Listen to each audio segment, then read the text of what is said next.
আমি এটাকে মাঝখান দিয়ে কেটে দিয়েছি একটু, আর একটু লম্বা করেও কেটে দেব।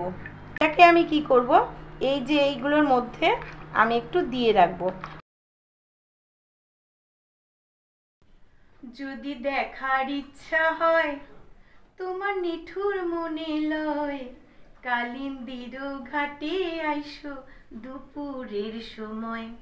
যদি দেখার ইচ্ছা হয় তোমার নিঠুর মনে লয়, কালিন্দির ঘাটে আইসো দুপুরের সময়। আমি জল ভরিবার ছল করিয়া দেখব নয়ন ভরিয়া, জল ভরিবার আমি জল ভরিবার ছল করিয়া দেখব নয়ন ভরিয়া, দেখো আসিয়া। নমস্কার, সবাই কেমন আছেন? আমি তো খুব ভালো আছি, বুঝতেই পাচ্ছেন, কিন্তু পাগল ভাববেন না, কিন্তু পাগল কিন্তু আমি হয়ে যাইনি। আমাদের বাড়িতে একটা বাচ্চা মেয়ে এসছে, সায়নী নাম। সে এসে কি করলো জানেন, আমাকে এইসব সাজিয়ে দিল, সাজিয়ে দিয়ে বসিয়ে দিল, দিয়ে আমাকে বলছে তুমি এইসব করো। বলুন তো, এসব কি আর এখন হয় আমাদের দ্বারা? শোনে কে? জোর করে বসিয়ে বলছে না তোমায় করতেই হবে। কে বলুন তো?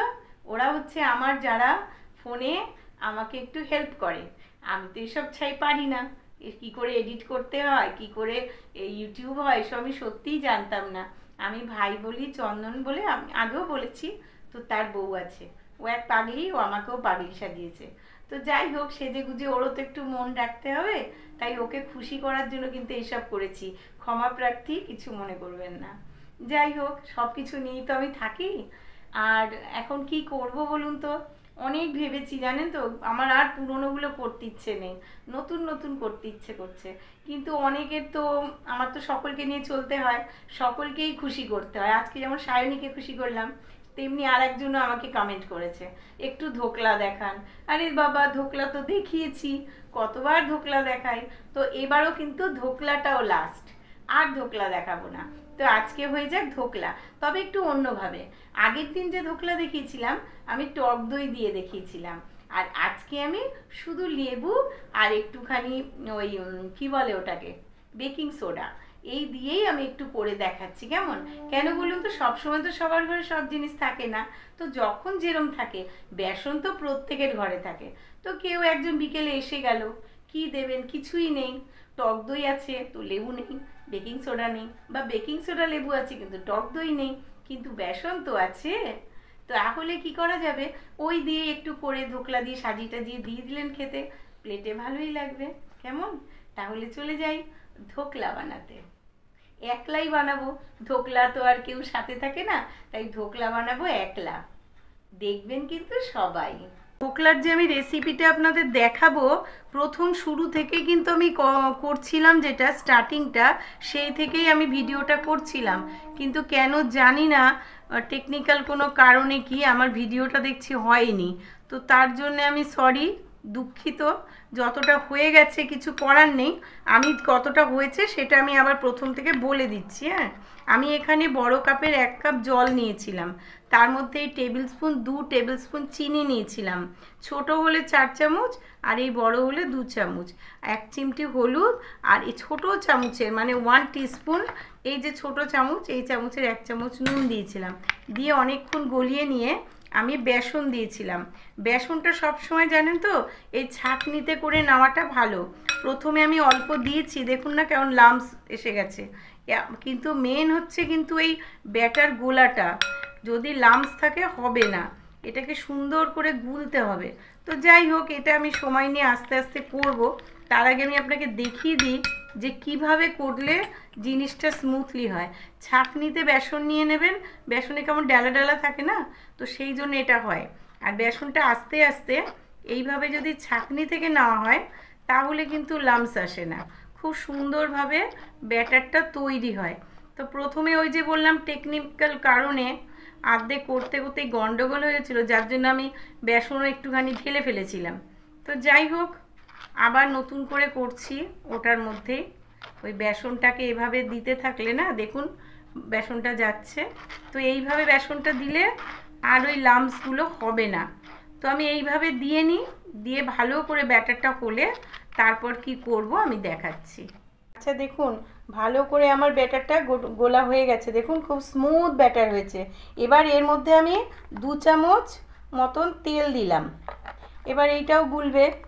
এটা ভালো করে যে ফ্যাটানো হয়ে আসবে তখন আমি এখানে একটা বড় পাতিলেবুর দেখুন রস করে রেখেছি, এই রসটা আমি ঢেলে দেব। ঢেলে দিয়ে আমি মোটামুটি 20 মিনিট এটাকে ঢেকে রেখে দেব, কারণ এখনই করলে না বেসনটা স্মুথলি হয়ে ফুলবে না। তাই এখন আমি এই লেবুর রসটা দিচ্ছি, দেখুন এই লেবুর রসটা দিয়ে দিলাম। এই লেবুর রসটা দেওয়া হয়ে গেল। এইবার এটা আমি চেপে ঢেকে রেখে দিচ্ছি, তারপরে আমি 20 মিনিট বাদে করব। এটাকে ঢাকা দিয়ে দিচ্ছি। দেখুন এই যে আমার বেকিং তাওয়াটা, অ্যাকচুয়ালি কি জানেন তো, ধোকলা সবসময় এই যে ঢাকা থাকে না সেটিং, তাতে করতে হয়। আমার কাছে ঢাকনাটা নেই, তো ফয়েল থাকে না সেই দিয়ে বা সেলোফেন পেপার দিয়েও আপনারা মুড়ে দিতে পারেন। তো আমি এখন আপাতত কোনো রকম করছি, মোটামুটি হয়ে যাবে। তো এটার মধ্যে প্রথমেই হচ্ছে একটু তেল দিতে হয় ওঠার জন্য সুন্দর করে। তো তেলটাকে আমি কি করব দেখুন, ভালো করে এটার মধ্যে আমি ব্রাশ করে রাখবো যাতে ওটা সুন্দরভাবে উঠে যায়। এই জন্য আমি একটু তেলটা মাখিয়ে রাখলাম, ঠিক আছে। এই যে তেলটা মাখিয়ে রাখলাম, এবার কি করব দেখুন, এই যে ব্যাটারটা আমি গুলে রেখেছিলাম, এই ব্যাটারটা একদম খুব সুন্দর ফোমের মতো গুলে রেখেছিলাম। এইবার এর মধ্যে আমার একটা জিনিসই দেওয়া বাকি, যেটা আমার এখন দিতে হবে।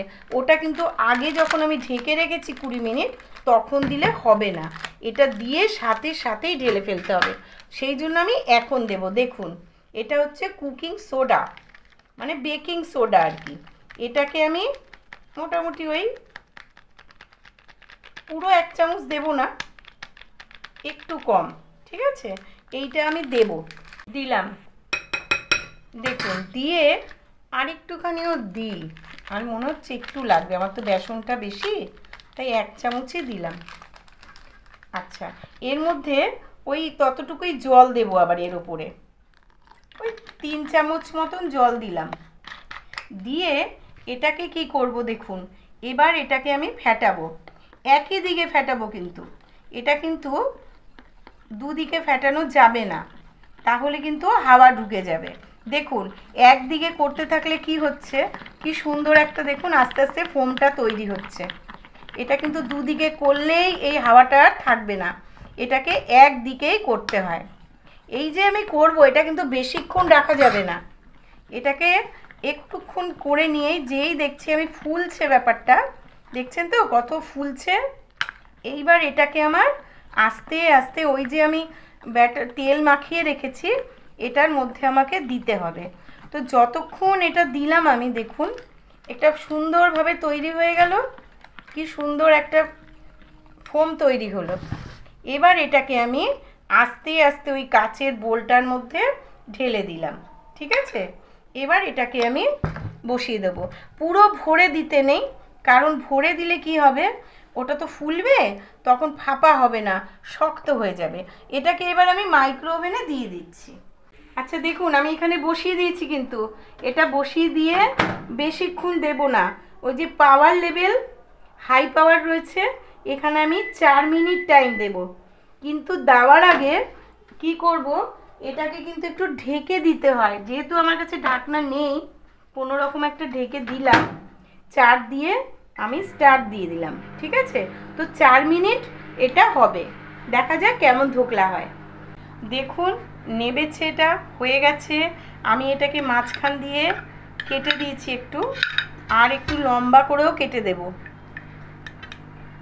এইভাবে আমি কেটে দেবো,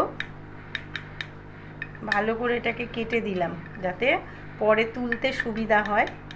আর এই কাটার মধ্যে আমি কি করব বলে দিচ্ছি। দেখুন আমি একটা সকালবেলা বানিয়ে রেখেছিলাম চাটনি মতন, এটা কি বলুন তো, 1/2 কাপ জল আর 1/2 কাপেরও কম, একটু 1/3 ভিনিগার, একটু সর্ষে, কারি পাতা আর সামান্য আদা আর একটু লঙ্কা, এই দিয়ে আমি একটু ফুটিয়ে রেখেছিলাম টকবক করে। ফুটিয়ে ঠান্ডা হয়ে গেছে, এটাকে আমি কি করব, এই যে এইগুলোর মধ্যে আমি একটু দিয়ে রাখবো। অনেকে শুকনো লঙ্কাও দেয়, শুকনো লঙ্কাও ভালো লাগে। তো এভাবে আমি করে রেখে দিয়েছিলাম। কেন দিয়েছিলাম, এইটা না এই ধোকলার মধ্যে দিলে পরে এই জলটা দিয়ে রেখে দিলে খেতে বেশ টেস্টি লাগে, স্বাদ লাগে। এটার মধ্যেও আমি একটু চিনি আর নুনও দিয়েছি কিন্তু, তবে খুব সামান্য সামান্য। 1 চামচ চিনি, হাফ চামচেরও কম নুন, আর দিয়েছি একটু আদা থেতো করে, 2টো কাঁচা লঙ্কা, সর্ষে, কারি পাতা, আর ওই যে বললাম হাফ কাপ জল আর ভিনিগার, এই দিয়ে এটা রেখেছি। এবার এটা একটু কিছুক্ষণ থাক, তারপর ঠান্ডা হোক, আমি কেটে তুলে নেব। দেখুন ধোকলাটা কি সুন্দর সফট হয়েছে, আমি ভেঙে দেখাচ্ছি। ও দারুণ হয়েছে, একদম সফট, খুব সুন্দর হয়েছে খেতে। আপনারাও করুন, খেতে ভালো হবে। ফুড কালারও দিতে পারেন, হলুদ না দিয়ে। হলুদ দিলে না একটু লালচে হয়, খেতে খুব ভালো হয়েছে। তাহলে হয়ে গেল ধোকলাও। দুভাবে দেখিয়েছি, প্রথমবার টক দই দিয়ে আর ইনো দিয়ে, আর এবারে দেখালাম লেবু আর খাবার বেকিং সোডা দিয়ে। ঠিক আছে, 2 রকম করে দেখবেন, দুটোই ভালো হয়। আজকের মতন হয়ে গেল ধোকলা দিয়ে বানিয়েছি ধোকলা, তাই খেলামও একলা। আপনারা নিজেরা বানিয়ে সবাই মিলে খাবেন, কেমন? আমি তো আর আপনাদের সঙ্গী পাচ্ছি না, তাই একলা একলাই খেলাম। টাটা, ভালো থাকবেন।